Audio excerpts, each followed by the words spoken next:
Venkaiah Naidu BJP के उपराष्ट्रपति पद के उम्मीदवार होंगे। एनडीए का कहा जाए तो गलत बिल्कुल भी नहीं होगा। तो वो जो अटकलें लगातार वेंकैया नायडू के नाम पर चल रही थी उसकी घोषणा हो चुकी है। अब से कुछ ही देर बाद प्रेस कॉन्फ्रेंस बीजेपी अध्यक्ष अमित शाह की होगी। तो उपराष्ट्रपति पद के एनडीए के उम्मीदवार होंगे वेंकैया नायडू। वो वेंकैया नायडू जो बीजेपी के वरिष्ठ नेता हैं, इस वक्त सूचना एवं प्रसारण मंत्री हैं, तमाम बीजेपी के प्रवक्ता रहे हैं और के हर मुद्दे पर अपनी बेबाक बीजेपी की तरफ से राय रखने वाले वेंकैया नायडू हैं, जो कि अब उपराष्ट्रपति पद के उम्मीदवार होंगे। आज राष्ट्रपति पद के लिए वोटिंग हुई है, लेकिन अब वेंकैया नायडू के नाम का औपचारिक ऐलान होना बाकी है। लेकिन यह फैसला हो चुका है कि वेंकैया नायडू एनडीए के उपराष्ट्रपति पद के उम्मीदवार होंगे। बीजेपी संसदीय बोर्ड की बैठक, जो कि बस अब से कुछ ही पलों पहले खत्म हुई है, उसमें यह फैसला किया गया है, उसमें यह तय कर लिया गया है। लगभग 1 घंटे से बीजेपी संसदीय दल की बैठक चल रही थी और अब से कुछ ही देर में बीजेपी अध्यक्ष अमित शाह इस बात का ऐलान भी कर देंगे। राष्ट्रपति चुनाव में मतदान संपन्न होने के साथ ही बीजेपी ने उपराष्ट्रपति पद के लिए अपने उम्मीदवार का ऐलान कर दिया है। औपचारिक रूप से ऐलान बस अब से कुछ ही पलों में होने वाला है। संसदीय बोर्ड की बैठक खत्म हो चुकी है। 7:30 बजे का वक्त था, यानी कि कभी भी बीजेपी अध्यक्ष अमित शाह की प्रेस कॉन्फ्रेंस हो सकती है और अमित शाह उसमें वेंकैया नायडू के नाम का औपचारिक ऐलान करेंगे। केंद्रीय संसदीय मंत्री, दक्षिण में बीजेपी के बड़े चेहरे हैं वेंकैया नायडू। उपराष्ट्रपति पद के लिए उम्मीदवार होंगे। बीजेपी के घटक दलों में भी जल्द ही मुहर लग सकती है। हालांकि अभी इस बारे में जानकारी नहीं मिली है कि बीजेपी के जो साथी दल हैं, क्या उनसे मोदी सरकार में शहरी विकास मंत्री हैं वेंकैया नायडू, वाजपेयी सरकार में मंत्री रहे, बीजेपी के अध्यक्ष भी रहे और 2 बार बीजेपी के राष्ट्रीय अध्यक्ष रहे वेंकैया नायडू।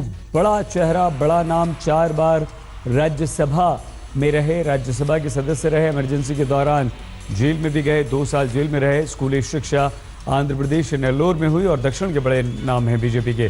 आंध्र यूनिवर्सिटी के लॉ कॉलेज से उन्होंने लॉ की पढ़ाई की है। 1978 में पहली बार वेंकैया नायडू विधायक चुने गए। 88 में आंध्र बीजेपी के अध्यक्ष वेंकैया नायडू चुने गए, यानी कि बहुत लंबा चौड़ा करियर है वेंकैया नायडू का और आज वो केंद्र में हैं। हालांकि बरसों से केंद्र में वेंकैया नायडू हैं, संगठन में उनकी काफ़ी अहम भूमिका रही है और वेंकैया नायडू को अब उपराष्ट्रपति पद के लिए उम्मीदवार बीजेपी ने बना दिया है। एनडीए के तमाम घटक दलों से जल्द ही वेंकैया नायडू के नाम पर मुहर लगने की भी उम्मीद की जा रही है। हालांकि उपराष्ट्रपति पद की उम्मीदवारी के नाम पर वेंकैया नायडू ने कहा था कि मुझे कुछ भी बनने की महत्वाकांक्षा नहीं है, लेकिन जो भी संसदीय बोर्ड पार्टी जो भी फैसला करेगी वो फैसला मैं ज़रूर मानूंगा। तो अटकलें बताई थी वेंकैया नायडू ने खुद इस बात को लेकर कि उनका नाम चल रहा है। उन्होंने कहा ये अटकलें हैं, आप इंतजार कीजिए। लेकिन अब अटकलें खत्म हो चुकी हैं, वेंकैया नायडू का नाम सामने आ चुका है। बीजेपी संसदीय बोर्ड की बैठक खत्म हो चुकी है। पीएम नरेंद्र मोदी खुद इस बैठक में मौजूद थे और दिलचस्प यह है कि वेंकैया नायडू खुद भी इस बीजेपी संसदीय दल की बैठक में मौजूद थे, तो उनका नाम आ चुका है। बस अब यह है कि कभी भी किसी भी पल तैयारियां पूरी हो चुकी हैं। बीजेपी अध्यक्ष अमित शाह प्रेस कॉन्फ्रेंस करके वेंकैया नायडू के नाम का ऐलान कर देंगे। हिमांशु मिश्रा हमारे संवाददाता इस वक्त हमारे साथ जुड़ चुके हैं। हिमांशु, अब सिर्फ औपचारिक घोषणा की देरी और क्या घटक दल भी पूरी तरह से हिमांशु वेंकैया नायडू के नाम पर सहमत, ये सहमति भी कहीं ना कहीं क्या पहले ही बना ली गई है? देखिए, बिल्कुल अब ये कह सकते हैं कि वेंकैया नायडू का नाम का अनाउंसमेंट अब से कुछ देर के अंदर जो है पार्टी अध्यक्ष अमित शाह कर देंगे। हमारे सूत्र बताते हैं कि उनको एक गुलदस्ता भी अंदर जो है वो दिया गया है और ये बताते हैं कि सुषमा स्वराज ने खुद उनको जो है ये कहा कि आप अभी तक यहाँ हैं, आपको तो अब घर जाना चाहिए। और एक और चीज़ बता दूं मैं आपको कि आज सुबह से वेंकैया नायडू ये कह रहे थे कि उनके नाम की घोषणा नहीं होने वाली है। उन्होंने खुद पार्टी को मना किया है, लेकिन शायद पार्टी को लगता था कि राज्यसभा को चलाना होगा, सदन को चलाना होगा, उसके लिए किसी ऐसे व्यक्ति को चाहिए जिसको लंबा एक्सपीरियंस हो। शायद वेंकैया नायडू। हिमांशु, एक बात और बताइए यहाँ पर प्लीज, कोई खास वजह या दक्षिण में अपनी पैठ बनाना, अपने जनाधार को बढ़ाना, क्योंकि दक्षिण के कद्दावर नेता हैं वेंकैया नायडू, क्या ये एक बहुत बड़ी वजह हो सकती है, या वेंकैया नायडू के पक्ष में और भी दूसरी बातें गई हैं जिनका जिक्र आप कर रहे हैं हिमांशु? देखिए बिल्कुल सही, जिस तरीके से मैं आपको बता दूं कि दक्षिण में भी पार्टी को पैठ बढ़ानी है, केरल से लेके आंध्रा के अंदर, तेलंगाना के अंदर पैठ को बढ़ाना है उनको, कर्नाटक के अंदर आने वाले दिनों में चुनाव है, तमिलनाडु है, इन 5 राज्यों के अंदर बीजेपी को शायद अभी तक जो है कर्नाटक के अंदर सरकार बनाई है। बाकी राज्यों में बीजेपी को खाता खोलना बड़ा मुश्किल होता है अगर वो अलायंस नहीं करते हैं। तो सबसे बड़ी बात ये है कि दक्षिण का एक चेहरा है, पार्टी के अध्यक्ष भी रहे हैं वेंकैया नायडू, और वेंकैया नायडू के पास एक लंबा एक्सपीरियंस है संसद का, और उनके पास संगठन का भी एक लंबा एक्सपीरियंस रहा है। तो शायद इसीलिए पार्टी को लगता है कि सदन के अंदर जिस तरीके का उनके पास राज्यसभा के अंदर पूर्ण बहुमत नहीं है और बिलों को पास कराना होगा आने वाले दिनों में, तो शायद सरकार को लगता है कि वेंकैया नायडू ही उसके लिए सबसे जो है एलिजिबल कैंडिडेट है। लेकिन क्या जो साथी दल हैं एनडीए के वो सहमति जता सकते हैं, कोई और बात आ सकती है, या आमतौर पर ऐसा होता नहीं? ये भी बताइए। पहले सहमति ले ली गई होगी अंदर खाने, जिसकी बात सब बाहर नहीं आ पाई होगी। आपसे बता दूं कि अंदर जो है चर्चा हो चुकी है, पार्टी ने उनका नाम फाइनल कर लिया है। अब पार्टी अध्यक्ष अमित शाह जो है बाकी गठबंधन के साथी दलों से बात कर रहे हैं और उनको बता रहे हैं अपने कैंडिडेट का नाम, और उनसे जो है समर्थन की मांग भी कर रहे हैं। क्या ये नाम तय करने के बाद जो है वो गठबंधन के सहयोगी दलों को बताया जाता है या बताया जा रहा है, या उनसे सहमति ली जा रही है, या अंदर खाने पहले हो चुकी है बात और अब सिर्फ औपचारिक घोषणा की देरी? देखिए बिल्कुल औपचारिक घोषणा की देर है, क्योंकि पार्टी ने नाम डिसाइड कर लिया है। गठबंधन के साथी दलों को जो है वो बात कर रहे हैं, कुछ सभी ने लगभग सहमति दे दी है। शिवसेना के जो अनंत गीते हैं, केंद्रीय मंत्री हैं, शिवसेना के वरिष्ठ नेता हैं, उनसे जब हमने सुबह बात की थी तो उन्होंने कहा था कि हाँ, कैंडिडेट को देखेंगे और उसके बाद पार्टी तय करेगी कि उनको समर्थन देना है या नहीं देना। शिवसेना को लेकर थोड़े से हंचेस हो सकते हैं, बाकी जो है ये मान के चलना चाहिए कि उनको जो है समर्थन मिलेगा ही। और सबसे बड़ी बात यह है कि एनडीए के पास दोनों सदनों का अगर संख्या बल देख लें तो उसके बाद जो है उपराष्ट्रपति चुनने के लिए जो संख्या बल चाहिए वो पार्टी के पास पूर्ण है। तो ज़्यादा शायद बीजेपी को इस चुनाव में दिक्कत नहीं होने वाली है, और इसीलिए पार्टी ने वेंकैया नायडू का नाम भी तय कर लिया। कितना आपको लगता है कि वेंकैया नायडू, जो जिक्र आप कर रहे थे कि उनका लंबा राजनीतिक करियर और सदन चलाने के लिए वेंकैया नायडू से उपयुक्त और कोई दूसरा उम्मीदवार नहीं हो सकता? देखिए बिल्कुल इसलिए क्योंकि वेंकैया नायडू गुस्सा भी करते हैं और लोगों को हंसाते भी हैं, उनके वन लाइनर भी हैं, उनका वो कहते हैं कि कुछ व्यंग भी करते हैं, हिंदी में अंग्रेजी में दोनों भाषाओं में उनकी कमांड भी है। और इसीलिए जिस तरीके का राज्यसभा के अंदर कह सकते हैं कि माहौल चाहिए उसमें बिल्कुल फिट बैठते हैं वेंकैया नायडू। पार्टी को ऐसा लगा है और दक्षिण का एक चेहरा है। एक सेकंड आपको रोकना चाहेंगे, आप बने रहिए हमारे साथ, क्योंकि हमारे वरिष्ठ सहयोगी पुण्य प्रसून वाजपेयी जी भी इस वक्त हमारे साथ जुड़ चुके हैं। प्रसून जी, यहां 2 बात प्लीज हमें आप समझाइए। पहला तो ये कि क्या दक्षिण से ये नाम दक्षिण की राजनीति में अपनी पैठ, अपनी उपस्थिति और जोरदार ढंग से मजबूत करने के लिए वेंकैया का नाम सामने आया, या वेंकैया का एक लंबा चौड़ा राजनीतिक करियर रहा है, सदन में उनकी उपस्थिति महत्वपूर्ण रहे, मजबूत रहे, यह है, या कुछ और भी इसके पीछे है? प्रसून जी। देखिए, पहली बात तो सबसे महत्वपूर्ण यह है कि देश में राष्ट्रपति पद के लिए जो पहला नाम रामनाथ कोविंद जी का दिया गया वो आरएसएस से जुड़े। वेंकैया नायडू बचपन से ही आरएसएस से जुड़े रहे, तो ये एक अपने आप में पहली बार है कि बीजेपी समझ रही है कि उसकी ताकत राजनीतिक तौर पर कितनी बड़ी है, और संघ का ये दबाव लगातार था कि राष्ट्रपति पद हो, उपराष्ट्रपति पद हो, संघ का व्यक्ति होना चाहिए। तो मेरे ख्याल से इसने एक बहुत बड़ा काम किया है, और जो खोजा जा रहा होगा कि किस शख्स को खोजा जाए, तो उसमें वेंकैया नायडू चूंकि बीजेपी के अध्यक्ष भी रह चुके हैं, मंत्री के पद को भी संभाल चुके हैं, और जिन स्थितियों में वेंकैया नायडू दक्षिण भारत से आते हैं, और बार बार इस बात का जिक्र हो रहा था कि एक तरफ नॉर्थ इंडियन रामनाथ कोविंद हैं, दूसरी तरफ साउथ की तरफ से वेंकैया नायडू हैं, तो मेरे ख्याल से राजनीति और विचारधारा दोनों को साधा गया है सहित। लेकिन यहां जो जिस विचारधारा की आप बात कर रहे हैं प्रसून जी, क्या उसमें कई बार, क्योंकि अगर हम हरियाणा के मुख्यमंत्री का जिक्र करें और दूसरे जब से प्रधानमंत्री बने हैं नरेंद्र मोदी, जो फैसले हुए हैं कई महत्वपूर्ण पदों पर, जो शीर्ष पदों पर लोगों को बैठाने की, वहां कई चौंकाने वाले फैसले आए, तो क्या वेंकैया नायडू का नाम प्रसून जी आपको चौंकाता है, या संभावना थी कि हाँ चलो कोई बात नहीं, हो सकता है, हुआ है? नहीं, संभावना थी या कहें कि चौंकाता है, मेरे ख्याल से ये सवाल मौजूदा वक्त में इसलिए सही शायद छोटा हो चला है क्योंकि ध्यान दीजिए कि बीजेपी की जितनी बड़ी ताकत मौजूदा वक्त में है और बीजेपी को निर्णय देने की स्थिति में सिर्फ दो ही शख्स हैं, प्राइम मिनिस्टर मोदी और बीजेपी अध्यक्ष अमित शाह।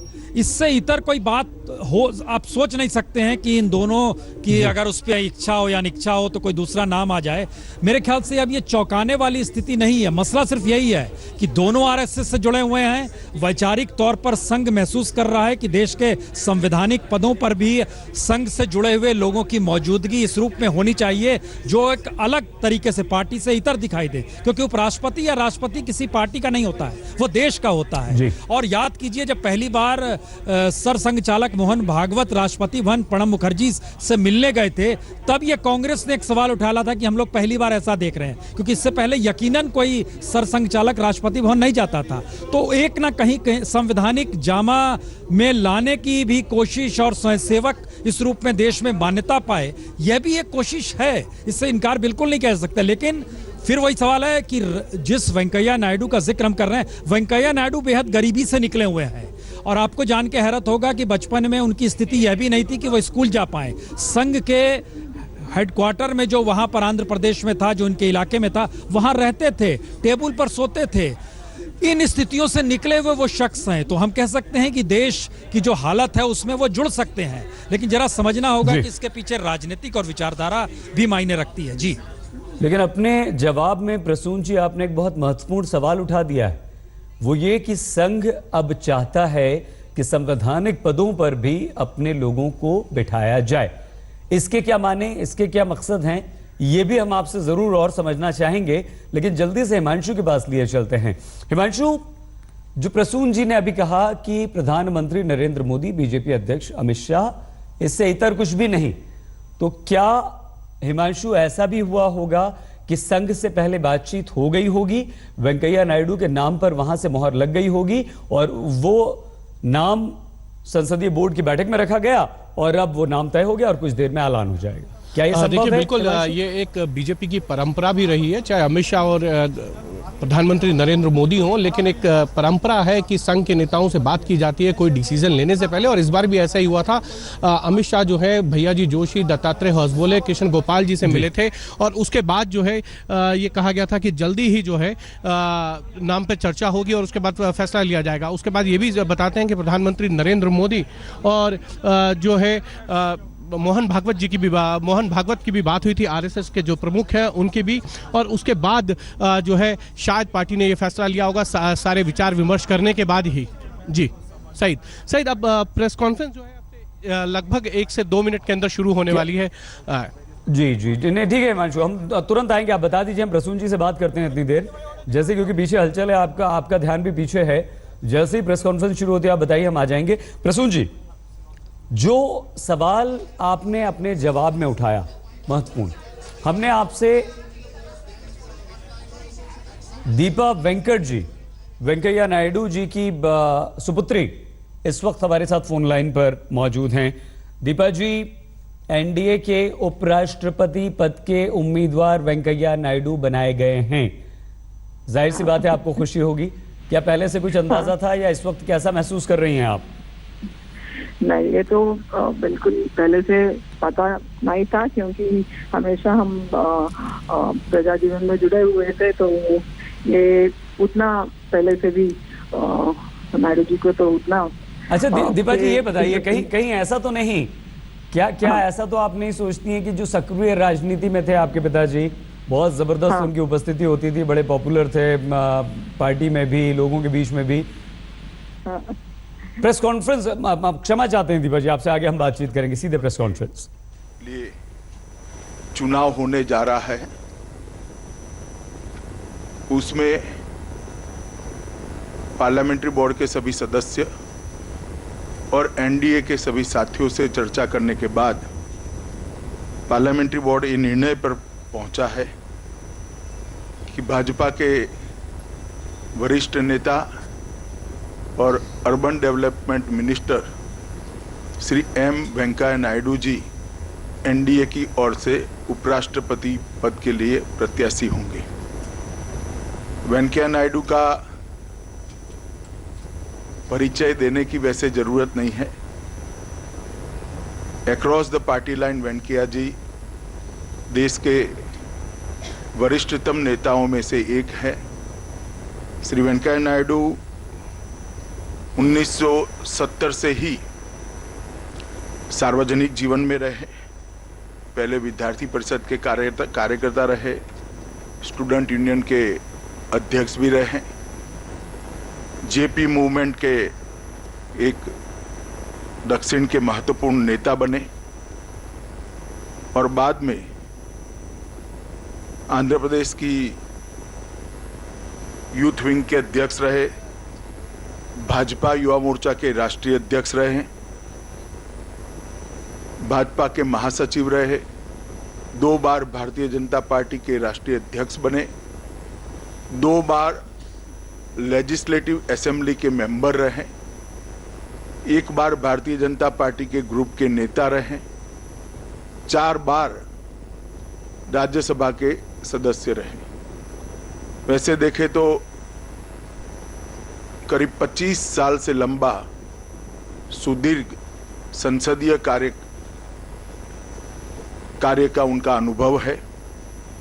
वो अटल जी की सरकार में ग्रामीण विकास मंत्री रहे और अभी श्री नरेंद्र मोदी जी की सरकार में वो अर्बन डेवलपमेंट मिनिस्टर और I&B मिनिस्टर के नाते यशस्वी रूप से काम कर रहे हैं। वेंकैया जी बचपन से ही भारतीय जनता पार्टी के साथ जुड़े रहे और एक छोटे से कार्यकर्ता से शुरू होकर एक किसान परिवार से आकर आज वेंकैया जी भारतीय जनता पार्टी के सभी संगठनात्मक पदों पर काम करते करते देश के अर्बन डेवलपमेंट मिनिस्टर हैं। श्री वेंकैया जी का नाम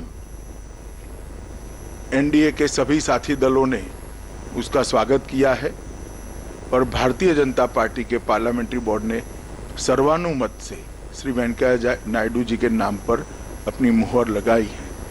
कल वेंकैया जी अपना नामांकन करेंगे उपराष्ट्रपति पद के प्रत्याशी के नाते, एनडीए के प्रत्याशी के नाते, भारतीय जनता पार्टी के प्रत्याशी नाते। धन्यवाद।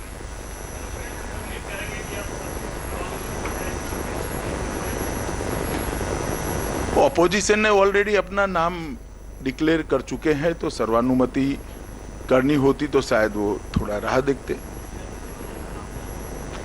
अभी तो 11 बजे का तय है, तो आपको और भी मीडिया विभाग की ओर से सूचित किया जाएगा थोड़े समय में। वेंकैया नायडू एनडीए के उपराष्ट्रपति पद के उम्मीदवार होंगे। अब से कुछ ही देर पहले बीजेपी अध्यक्ष अमित शाह ने ऐलान किया। इसमें जो उपराष्ट्रपति पद के लिए चुनाव होने जा रहा है उसमें पार्लियामेंट्री बोर्ड के सभी सदस्य और एनडीए के सभी साथियों से चर्चा करने के बाद पार्लियामेंट्री बोर्ड ये निर्णय पर पहुंचा है कि भाजपा के वरिष्ठ नेता और urban development minister Shri M Venkaiah Naidu ji NDA की ओर से उपराष्ट्रपति पद के लिए प्रत्याशी होंगे। वेंकैया नायडू का परिचय देने की वैसे जरूरत नहीं है। Across the party line Venkaiah ji देश के वरिष्ठतम नेताओं में से एक है। श्री वेंकैया नायडू 1970 से ही सार्वजनिक जीवन में रहे। पहले विद्यार्थी परिषद के कार्यकर्ता रहे, स्टूडेंट यूनियन के अध्यक्ष भी रहे, जेपी मूवमेंट के एक दक्षिण के महत्वपूर्ण नेता बने और बाद में आंध्र प्रदेश की यूथ विंग के अध्यक्ष रहे, भाजपा युवा मोर्चा के राष्ट्रीय अध्यक्ष रहे, भाजपा के महासचिव रहे, 2 बार भारतीय जनता पार्टी के राष्ट्रीय अध्यक्ष बने, 2 बार लेजिस्लेटिव असेंबली के मेंबर रहे, 1 बार भारतीय जनता पार्टी के ग्रुप के नेता रहे।